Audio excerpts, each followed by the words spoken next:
Alright everyone, welcome back to another video. Today is a bit different from what I usually post though.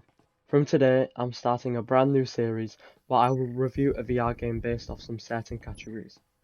This includes gameplay, fun and enjoyability, graphics, price worth, and any updates that can come to the game. At the end, I will combine the scores and give an overall out of 10, so stay tuned till the end.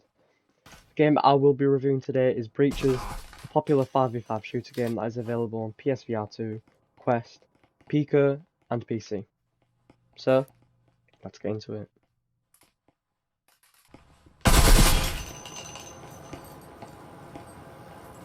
So if you don't already know, Breaches is a 5v5 shooter game where you either infiltrate or defend the building that you're on.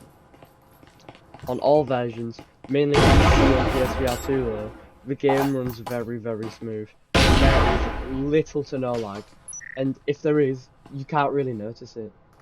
The smoothness of the game makes it really realistic and very immersive, so it makes it feel like you're actually there. One of the things that I do have to point out though is the gunplay. The gunplay isn't as realistic as you'd like it to be. Don't get me wrong, it's great, it's very easy to use, but it's not how you would expect a real life gun to function. This is mainly because Breaches has automatic reloading. This is where you take the ammo, put it in your gun, wait a bit, and then it's reloaded for you. It's not like Pavlov where you do all of the movements yourself, so it can make the game feel a bit less immersive if you really care about it. Next, fun and enjoyability. I'd say this is one of the most important factors in reviewing the game because it determines if you really want to keep on playing the game or not. In my own opinion, I think Breaches does a great game at making people want to keep on playing. This is through any new game modes or any new maps that has been added to the game, especially competitive, which has been proven to be a massive hit within the community.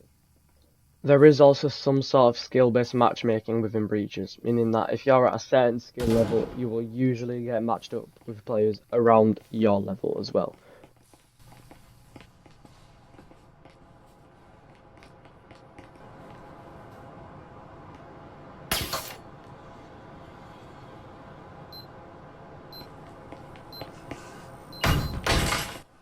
Thirdly, the graphics. Between the standalone and the tethered versions of Breaches, I'd say there's quite of a difference. As you'd expect, the PC and PSVR 2 versions are more detailed, more crisp, and obviously everything is much sharper than how it would be on Quest or Pico. One of the things that are not on Quest and Pico is bloom. Bloom makes the lights look like actual lights, and you can see all of the light rays and everything else coming from it. One of the things that Bloom also does is that it actually makes it look like the room is being lit up by those lights, which is just really nice.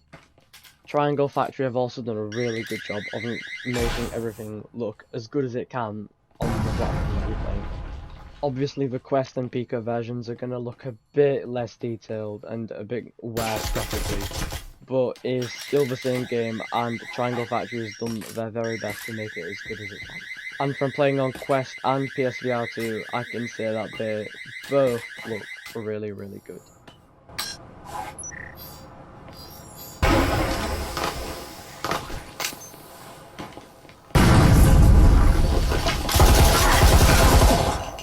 Now, price worth. The main question is the game worth buying for what you get in return? The simple answer for Breaches is yes. In the US, Breaches costs $30, and in the UK, Breaches costs £25. For the amazing, fun, and very detailed game you get in return, I'd say it's worth it. The game is very unlikely to get any less popular as the player count is growing as time goes on.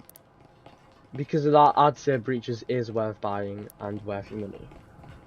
Unless, of course, you don't like shooter games, which Breaches is, so it might not be the game for you. And of course, finally, updates.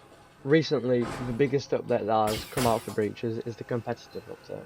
Because of that, we can guess that there won't be any other massive updates coming to Breaches.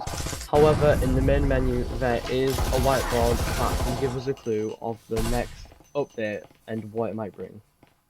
Overall, despite Triangle Factory not giving out a lot of updates, those updates have a lot of content in them and can keep the game very interesting. And just like that, we have come to the end of this review. If you're interested as to what I rated Breaches in the certain categories, I have put the scores down here now. By finding the average of all of these scores, I give Breaches an 8 out of 10. A great game with very minimal flaws that is worth buying. And since that's the end of the video, I'll see you in the next one. See you!